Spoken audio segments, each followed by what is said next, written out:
May mga hiwaga na hindi kayang ipaliwanag at nananatili na lamang tanong sa ating isipan.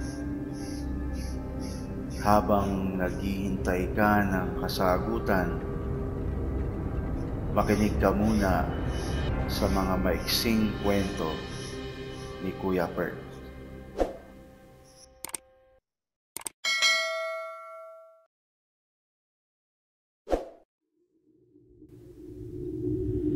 Si Lila at ang kanyang sumpa. Ikalawang kabanata, ang puno ng liwanag. Ang simoy ng hangin sa kagubatan ay malamig at mabangis. Naglalakad si Lila. Ang kanyang mga paay masakit mula sa mga tinik at mga matatalim na bato. Ngunit hindi siya titigil. Ang kanyang mata ay matalim at nagmamasid sa bawat kilos ng mga anino sa paligid. Nasa kanya ang takot, pero higit sa lahat ang pag-asa. Minsan, sumasakit ang kanyang katawan at nakakaramdam siya ng matinding pangangailangan. Nanginginig ang mga kamay ni Lila habang inilalabas niya ang mga palad upang damhin ang hangin. Sinasalubong siya ng malamig na hangin at sa kanyang mga mata, tila may mga lihim na anino sa bawat dako ng kagubatan.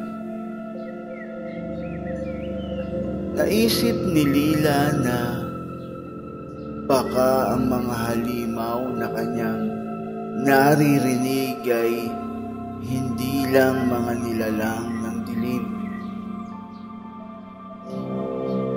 Ang mga ito ay baka mga uri ng kanyang mga takot.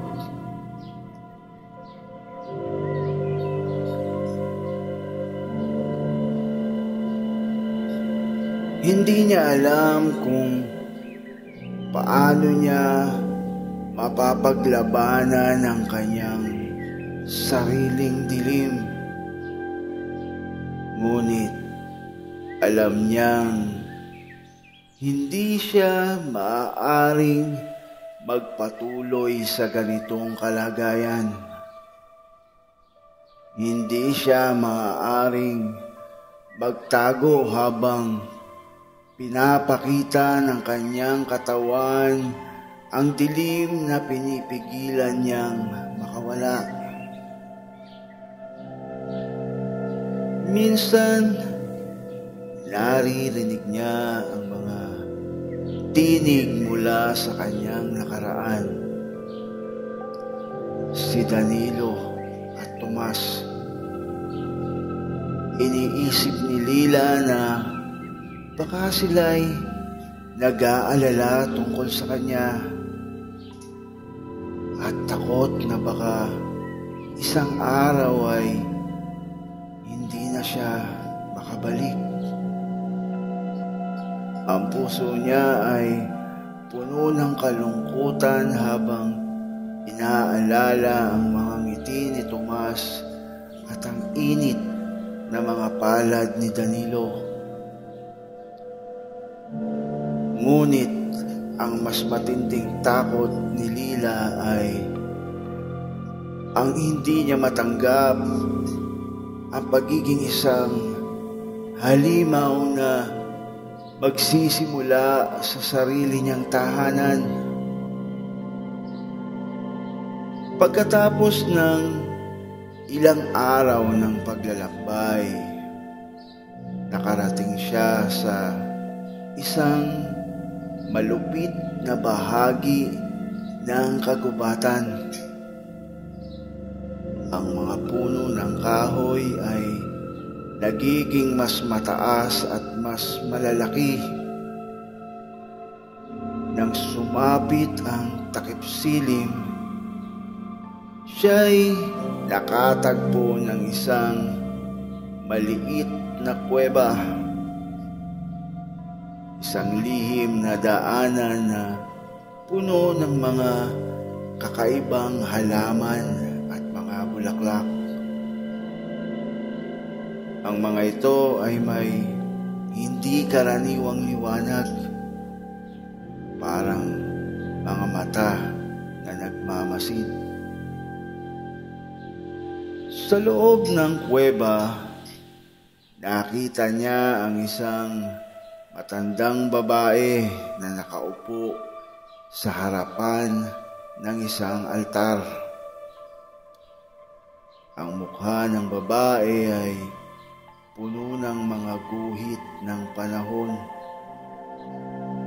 Ngunit ang mga mata nito ay maliwanag at matalim. Ikaw ba ang naghanap ng puno ng liwanag? Tanong ng matanda. Nakita ko na ang puno, sagot ni Lila. Pero hindi ko alam kung paano ko ito gagamitin. Sumenyas ang matanda na maglakad si Lila papunta sa isang lugar sa ilalim ng kuweba. Ang mga halamang nasa paligid ay nagsimulang kumislap. Tila tinatawag siya ng isang lakas na hindi niya kayang labanan.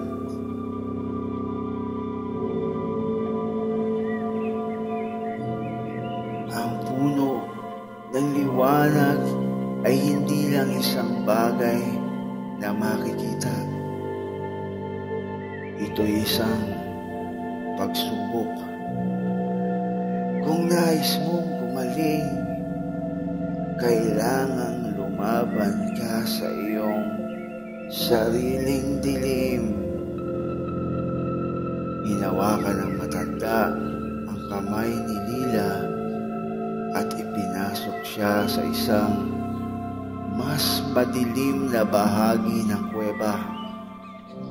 Doon, isang salamin ang nakatago. Isang salamin na puno ng kumukulong enerhiya. Ang puno ng liwanag ay hindi nakatago sa isang lugar. Nasa loob mo ito. Ngunit, kailangan mong makita ang lahat ng iyong mga kasalanan at takot bago mo ito makita. Nakapatingin si Lila sa kanyang sarili sa salamin. Nakita niya ang kanyang itsura, ang dilim na unti-unting sumasakop sa kanya, at ang mga mata ni Tomas at Danilo puno ng takot. Isang malupit na sigaw ang sumabog mula sa kanyang lalamunan.